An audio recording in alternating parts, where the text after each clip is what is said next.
نحمدہ و نصلی علی رسول الکریم و بعد اعوذ باللہ من الشیطان الرجیم بسم اللہ الرحمن الرحیم ضرب لکم مثلا من انفسکم هل لکم مما ملکت ایمانکم من شرکاء فیما رزقناکم فانتم فیہ سواء تخافونہم كخيفتكم أنفسكم كذلك نفصل الآيات لقوم يعقلون بل اتبع الذين ظلموا أهواءهم بغير علم ومن يهدي من أضل الله وما لهم من ناصرين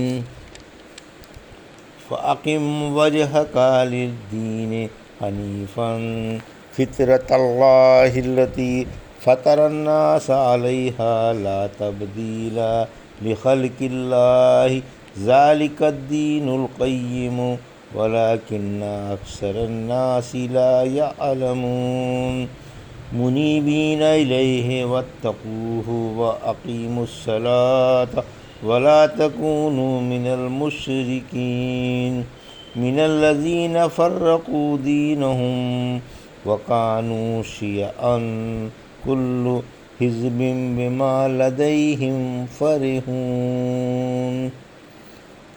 ابھی آپ نے سورہ روم کی آیت 28 سے 32 کی تلاوت سماعت فرمائی۔ ان آیتوں کا ترجمہ اور تفسیر اس طرح ہے۔ ضرب لکم مثلا من انفسکم هل لکم مما ملکت ایمانکم من شرکاء فیما رزقناکم فانتم فیہ سواء تخافونہم کخیفتکم انفسکم کذالک نفصل الآیات لقوم یعقلون۔ آیت 28۔ بل اتبع الذین ظلموا اہواءہم بغیر علم فمن یہدی من اضل اللہ وما لہم من ناصرین۔ آیت 29۔ ترجمہ: اللہ نے تمہارے لیے تمہاری جنس ہی میں سے ایک مثال بیان فرمائی۔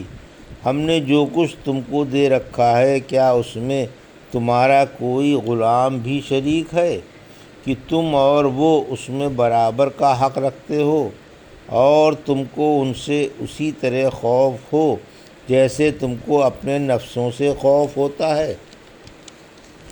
اسی طرح اللہ عقل والوں کے لیے کھول کھول کر مثالیں بیان فرماتا ہے، بلکہ ان ظالموں نے بلا دلیل کے اپنی خواہشوں کی پیروی کی، اور اسے کون راہ پر لا سکتا ہے جس کو اللہ گمراہ کر دے، اور ان کا کوئی مددگار نہیں۔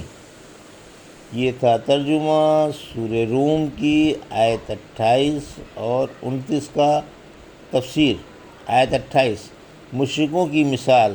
یہ ان مشرکوں کی مثال ہے جو عبادت میں اللہ کے ساتھ غیروں کو شریک کرتے ہیں، اور یہ بھی اعتراف کرتے ہیں کہ یہ معبود اللہ ہی کے غلام اور مملوک ہیں، جیسا کہ مشرک حالت احرام میں کہا کرتے تھے کہ اے اللہ، تیرا کوئی شریک نہیں بحجز اس کے جس کے نفس و مال کا تو ہی مالک ہے۔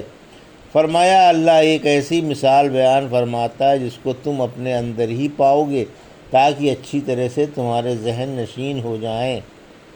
کیا تم میں سے کوئی یہ بات پسند کرے گا کہ اس کا غلام اس کے مال میں برابر کا شریک ہو جائے، اور اسے یہ کھٹکا لگا رہے کہ یہ غلام میرا آدھا مال بانٹ لے گا؟ جس طرح تم کو اپنے غلام سے یہ کھٹکا نہیں ہوتا کہ وہ تمہارا مال بانٹ لے گا، اور نہ اسے یہ بات لائق ہے کیونکہ وہ تمہارا شریک نہیں، اسی طرح اللہ کی مخلوق میں سے کوئی اس کا شریک نہیں۔ جب تم غلاموں کی شرکت اپنے لیے پسند نہیں کرتے تو اللہ کے لیے کیوں پسند کرتے ہو؟ جس طرح ایک غلام اپنے آقا کی برابری نہیں کر سکتا، ٹھیک اسی طرح کوئی اللہ کا بندہ اللہ کا ہمسر نہیں ہو سکتا۔ کتنا بڑا ظلم ہے کہ جس بات سے خود چڑھو اور نفرت کرو اسی کو اللہ کے لیے ثابت کر دو۔ جیسے خود تو بیٹیوں کے سے چڑھتے ہو اور گھبراتے ہو، مگر فرشتوں کو جو اللہ کے مقدس بندے ہیں اللہ کی بیٹیاں بتاتے ہو، اس کی طرف اس چیز کی نسبت کرتے ہو جس کو خود پسند نہیں کرتے، اس سے زیادہ سخت اور کیا کفر ہوگا۔ اسی طرح یہاں خود تو اپنے غلاموں کی شرکت گوارا نہیں کرتے، لیکن اللہ کے غلاموں کو اس کا شریک بتاتے ہو۔ حق تعالیٰ تو شرکت سے پاک و بری ہے۔ حضرت ابن عباس رضی اللہ عنہ فرماتے ہیں، مشرک اللہ کے ایسے شریک بتاتے تھے جن کی جان و مال کا اللہ ہی کو مالک سمجھا جاتا تھا۔ اس پر یہ آیت اتری کہ جب تم اپنے غلاموں کو اپنا شریک بنانا گوارا نہیں کرتے تو اللہ کے غلاموں کو اس کی عبادت میں شریک سمجھتے ہو۔ جب تم غلاموں کی شرکت سے بیزار ہو تو اللہ تو بدرجہ اولیٰ بیزار ہوگا۔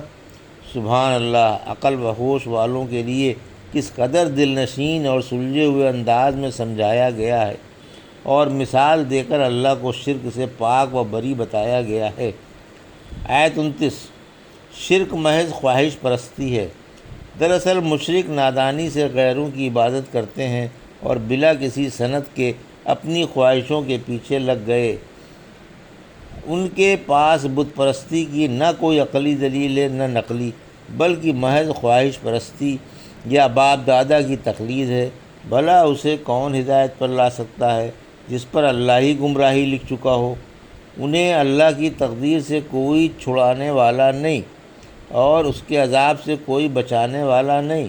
اللہ کو اختیار ہے، اس نے جو چاہا کیا اور جو چاہے گا کرے گا۔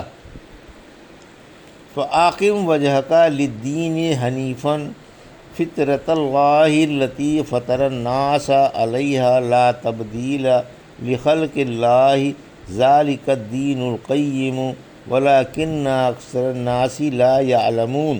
آیت 30، مُنِیبِینَ إِلَیْهِ وَاتَّقُوهُ وَأَقِیمُوا الصَّلَاةَ وَلَا تَکُونُوا مِنَ الْمُشْرِکِینَ۔ آیت 31، من الذین فرقوا دینہم وکانوا شیعا کل حزب بما لدیہم فرحون۔ آیت 32، ترجمہ، اس لیے آپ یکسو ہو کر اپنا رخ دین کی طرف اللہ کی اس فطرت پر قائم رکھیں جس پر اس نے لوگوں کو پیدا کیا ہے۔ اللہ کی بنائی ہوئی چیز کو تبدیلی نہیں، یہی سچا دین ہے، لیکن اکثر لوگ سمجھتے نہیں۔ اللہ کی طرف جھک کر اسی سے ڈرتے رہو، نماز قائم رکھو اور مشرکوں میں نہ ملو جنہوں نے اپنے دین کو ٹکڑے ٹکڑے کر ڈالا اور گروہ در گروہ بن گئے، اور ہر گروہ اپنے پاس والی بات پر نازاں ہے۔ یہ تھا ترجمہ آیت 30 سے 32 کا۔ تفسیر۔ آیت 30، دین ابراہیمی اختیار کرنے کا حکم، یعنی اپنا رخ سیدھا رکھو اور اس دین پر جم جاؤ جس کو اللہ نے تمہارے لیے مقرر فرمایا ہے، جو ابراہیمی دین ہے اور توحید سے مالا مال ہے۔ اللہ نے اسی دین کی آپ کو رہنمائی فرمائی ہے اور اسے سراسر مکمل فرما دیا ہے۔ علاوہ ازیں اپنی فطرت سلیمہ پر بھی جمے رہو جس پر اللہ نے اپنی تمام مخلوق پیدا فرمائی ہے۔ اللہ نے ہر شخص کو توحید و معرفت پر پیدا فرمایا ہے۔ ایک حدیث قدسی میں ہے کہ میں نے اپنے بندوں کو توحید پر پیدا کیا، پھر یہ شیطان کے بہکانے سے صحیح دین سے ہٹ گئے۔ حدیثوں سے یہ بھی ثابت ہے کہ حق تعالیٰ نے ہر شخص کو اسلام پر پیدا فرمایا، پھر بعد میں بعض لوگ یہودی، عیسائی، مجوسی اور دیگر باطل دینوں پر قائم ہو گئے۔ شروع سے لے کر آخر تک اللہ کا دین ایک ہی ہے۔ پھر فرمایا کہ اللہ کے دین میں تبدیلی نہیں، یعنی دین شروع سے آخر تک ایک ہی ہے جو توحید و اسلام ہے۔ و نیز اس کا یہ بھی مطلب ہے کہ اللہ کے دین میں تبدیلی نہ کرو اور لوگوں کو ان کے پیدائشی دین سے نہ پھیرو۔ ایک حدیث میں ہے کہ رسول اللہ صلی اللہ علیہ وسلم نے فرمایا، ہر بچہ فطرت ہی پر پیدا ہوتا ہے، پھر اس کے ماں باپ اسے یہودی یا عیسائی یا مجوسی بنا دیتے ہیں۔ جیسے جانور کا صحیح سالم بچہ پیدا ہوتا ہے، تم نے کبھی کوئی کنکٹا بچہ دیکھا ہے؟ پھر بعد میں لوگ اس کے کان کاٹ ڈالتے ہیں۔ پھر آپ نے فطرت اللہ التی فطر الناس کی تلاوت کی۔ آیت 31 توحید و نماز کا حکم، یعنی اللہ کی طرف جھکے رہو اور اس سے ڈرتے رہو۔ نماز کو جو ایک عظیم عبادت ہے قائم رکھو اور مشرک نہ بنو بلکہ موحد بنو، خالص اللہ ہی کی عبادت کرو اور عبادت سے اسی کی رضا حاصل کرو۔ عمر رضی اللہ تعالیٰ عنہ نے معاذ بن جبل سے پوچھا کہ اس امت کی اصلاح کی کیا چیزیں ہیں؟ بولے 3، اور یہی 3 ان کی نجات کا باعث ہیں۔ اخلاص، یعنی وہ فطرت جس پر اللہ نے لوگوں کو پیدا فرمایا۔ نماز، جو دین کی روح ہے، اور اطاعت، جس سے انسان گناہوں سے بچتا رہتا ہے۔ فرمایا تم نے ٹھیک جواب دیا۔ آیت 32 شرک سے اجتناب کا حکم، یعنی مشرک نہ بنو جنہوں نے اپنا دین بدل ڈالا، اس میں رد و بدل کر ڈالا، کچھ باتیں مان لیں اور کچھ نہیں مانی۔ اصلی دین توحید کو بگاڑ کر اور صحیح راہ چھوڑ کر غلط راہ اختیار کر لی۔ سورہ انعام کی آیت 159 میں فرمایا جنہوں نے اپنا دین بدل ڈالا اور گروہ در گروہ بن گئے، آپ کا ان سے کیا تعلق؟ ان کا حساب اللہ کے ذمے ہے۔